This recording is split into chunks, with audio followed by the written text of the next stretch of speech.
Hey everyone, my name is Kate. I'm the founder of Funk It Wellness and I'm a dietitian. Today we're going to be talking about period health and nutrition. We're going to focus on seed cycling and some other important nutrients to help nourish your period throughout your entire cycle. But first, I'll give you a little bit of information about me. So like I said, my name's Kate. I'm a registered dietitian and I've got a master's degree in human clinical nutrition. I also was someone who was on birth control for a very long time and struggled a lot with symptoms while I was on birth control, but then actually it got a lot worse when I got off of birth control. And so that was kind of what inspired me to start Funk It, because I had really bad cramps, really bad acne. I wasn't ovulating regularly. My cycles were all over the place. It actually took me 6 months to even get my cycle back after I came off of birth control, and then it took me even longer to learn the 4 phases, to learn about temperature tracking. And surprisingly, I had no idea that nutrition impacted our periods because it wasn't something I was taught in my initial schooling as a dietitian. It's actually something that I went back and got functional and integrative training to learn more about.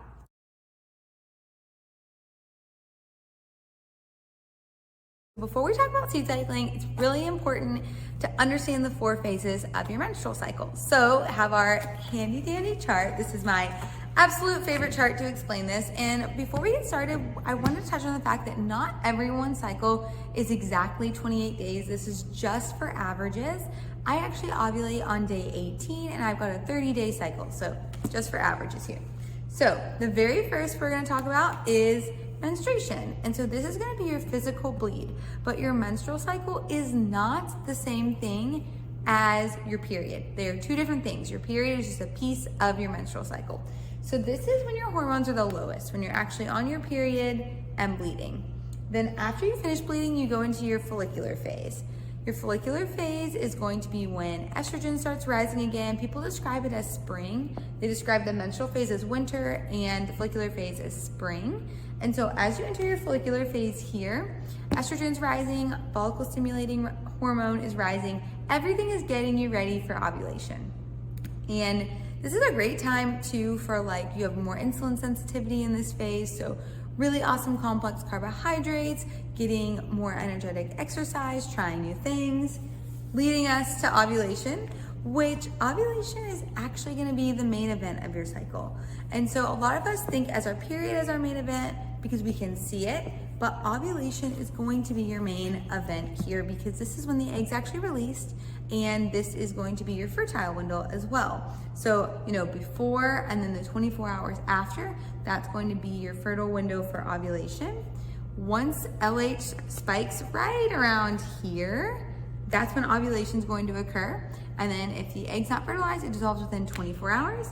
And interestingly enough, after ovulation, something called the corpus luteum forms, and that's where progesterone starts coming out of. And so after we ovulate, we enter the luteal phase here. That's going to be our longest phase of the menstrual cycle. This is when progesterone is dominant. And if you've ever noticed after you ovulate, you feel a little bit more hungry and tired, you're actually burning more energy in your luteal phase, on average 100 to 300 extra calories, and we've got to feed our body at this time. But additionally, this is when your temp's gonna spike, 24 hours after ovulation, which you may be using your temp drop to track all of these awesome things. So you're already ahead of the game there. But these little dots are just different times we've done this exercise and people have identified where they are. So take a minute, look at the chart, pause the video, look at your app. Where are you in this phase of the cycle? I'm gonna be right here. I'm on day 4 of my cycle. I'm on my period, I have a 4-day period, so this is gonna be it for me. So here is the 4 phases of your menstrual cycle.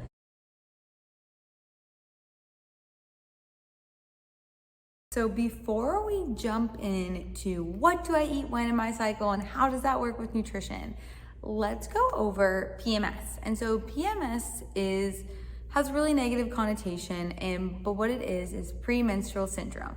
So not feeling good before your period. This can be headaches, cramps, migraines, which are different than headaches. You can have extreme cravings. You can be extremely exhausted. You can be super bloated. You can have really bad mood swings. All of those things and more would be associated with PMS. And when PMS occurs, it might be common, and a lot of us have dealt with it in our lifetimes, but it's not medically normal. And so that's actually PMS is coming from something being off in your menstrual cycle. And there is new research out that what we eat directly impacts our menstrual cycle, and all that research is going to be linked for you guys to read on your own, but they have shown that what you eat is directly related to how your cycle happens, how regular it is, and also if you have any of these PMS symptoms.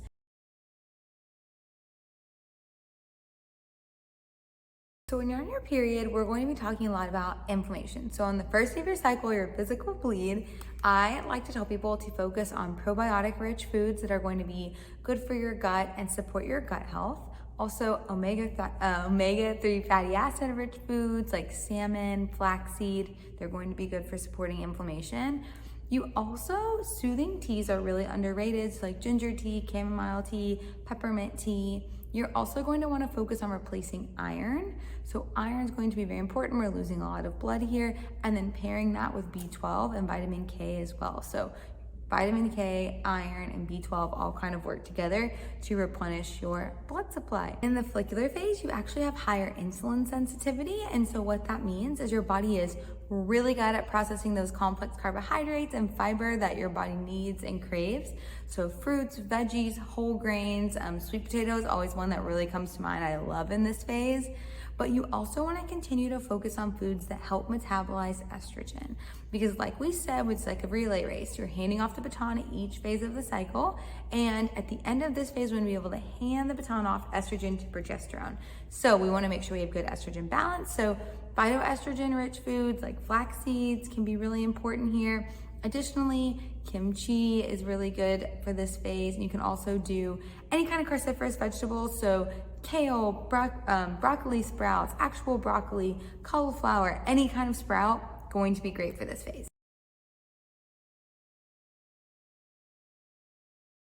When it comes to ovulation, this kind of relates more to the follicular phase, but you also want to be making sure you're getting enough zinc through your food and magnesium. So that's going to be really important. And then when you're actually ovulating, focusing on antioxidant-rich foods. There's not quite as much research, but there is some early research that indicates focusing on antioxidant-rich foods like fruits and vegetables and continuing to eat those estrogen-metabolizing foods like phytoestrogens and cruciferous vegetables can also be beneficial for ovulation. Also, get ready. Your energy is spiking here. You're going to be more hungry, and it's okay to feed your body. This is actually really important.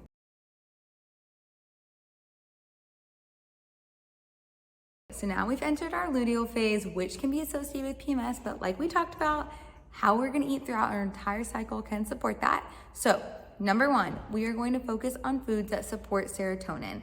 We know that when we enter this phase, GABA and serotonin can be disrupted by our sex hormones.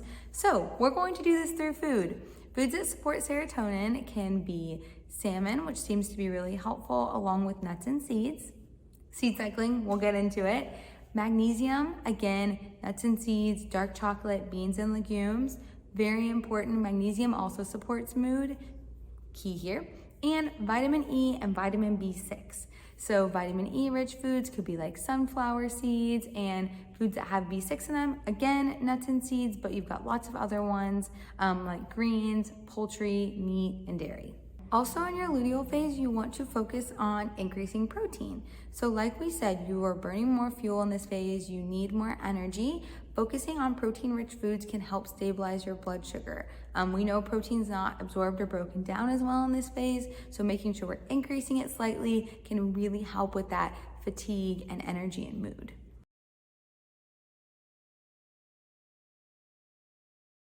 Now it's time to talk about seed cycling. So we just talked about how to eat with your menstrual cycle, and again, that can go a lot more in depth, but that's just an overview and somewhere to get started. But if you're even more like, oh, that's a lot for me to think about, but I do want to eat with my cycle and make it easy, that's why I love seed cycling. Seed cycling was my first introduction to hormone health because I was trying to figure all of this out and see how I could do it in practice. So what seed cycling is you look at your menstrual cycle, we can pull out the chart again. And from the first day of your period, so when you ovulate, 1 tablespoon of pumpkin seeds and 1 tablespoon of flax seeds, organic and ground. Then after you ovulate till your next period, you're going to actually be having 1 tablespoon of sunflower seeds and 1 tablespoon of sesame seeds, ground and organic. So you track your cycle, period to ovulation, flax and pumpkin, ovulation to period, sesame and sunflower. What's so great about that is, I'll pull up our blends, but I've got them. So when you're talking about flax and pumpkin seeds, you're gonna have zinc, magnesium, omega-3 fatty acids. You've also got phytoestrogens to help with that estrogen balance. So all in this bag from real food. And then you switch over to your next blend, which is gonna be sesame and sunflower, and you've got vitamin E, like we talked about, vitamin B6, again with magnesium and zinc and manganese. So this just makes eating with your cycle super simple and easy. And so when you are seed cycling, there are a few things you need to keep in mind. Source of the seed is really important. So, are they fresh? Are they coming from high quality farms? Are they organic? All important things to take in consideration when sourcing. It's why I ended up just making my whole own, because I was like, I couldn't find any good quality seeds at the grocery store. But again, you can totally try this at home. If you want it to get delivered to your door and you want it to be super easy, you can do it through us. But that's important. You're also freshly ground. So if you're grinding them at home, you want to grind them the same day and keep them in an opaque container like that you can't see through, and store them in the fridge or the freezer. We have a special process where we're able to grind them and get them to you all within 4 weeks and maintain that nutrients. We still do recommend keeping them in the fridge or freezer just for max freshness. So that's really it with seed cycling. It's as simple as tracking your cycle, changing your seeds. If you're doing it at home, sourcing and grinding. If you're doing it with us, it's just 2 scoops a day. And you can eat them in anything you're already eating. So the whole thing I love about seed cycling, on top of getting the nutrition, is that you're really leaning into using food as a piece of your healing journey. And so a lot of us are very disconnected from food, and that happens. As a dietitian, I had to go through a whole healing process with food, but that's why I really believe when it comes to menstrual wellness, how we're eating and what we're putting on our body is so important, and we can't out supplement a bad diet. So really, really focusing in on supporting ourselves through food. But, if this sounds like a lot, again, you can get it straight off the website, delivered to your door. If you're already tracking your cycle, great. You can use your temp drop as a way to support it.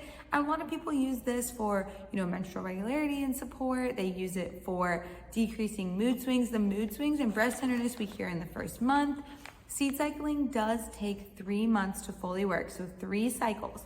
So, your follicle journey is between 90 and 120 days. So the egg you release this cycle started developing 90 to 100 days ago. So you're going to need to give seed cycling 3 months, and you're going to need to be very consistent. So consistency is going to be key here. So consistency is key, making sure you're doing it, tracking your cycle, and using your temp drop to identify ovulation, and then jump in with seed cycling. So if you guys have any seed cycling questions, you can let me know. I can make a follow-up video, but the gist of it is you track your cycle, you eat your seeds, and you repeat, and you're consistent, and it helps you to kind of shift your nutrition with your cycle. I'm also going to be linking some research study for you guys to see the different benefits of these nutrients and seeds throughout the menstrual cycle. There's not a ton of peer-reviewed research on seed cycling. The one peer-reviewed study we do have right now is actually on the benefits for PCOS. So this study, which will also be linked in my sources, found increased insulin sensitivity and helped with menstrual regularity and relieving general PCOS symptoms. So I know it's PCOS Awareness Month this month, and so that's who we work with a lot. But if you guys have any questions, I am always here. You can find us at funkitwellness.com. You can reach out to us on Instagram, on TikTok. We always want to talk to you guys and help. We do have seed cycling kits, and we would love for you to try them and give us your feedback.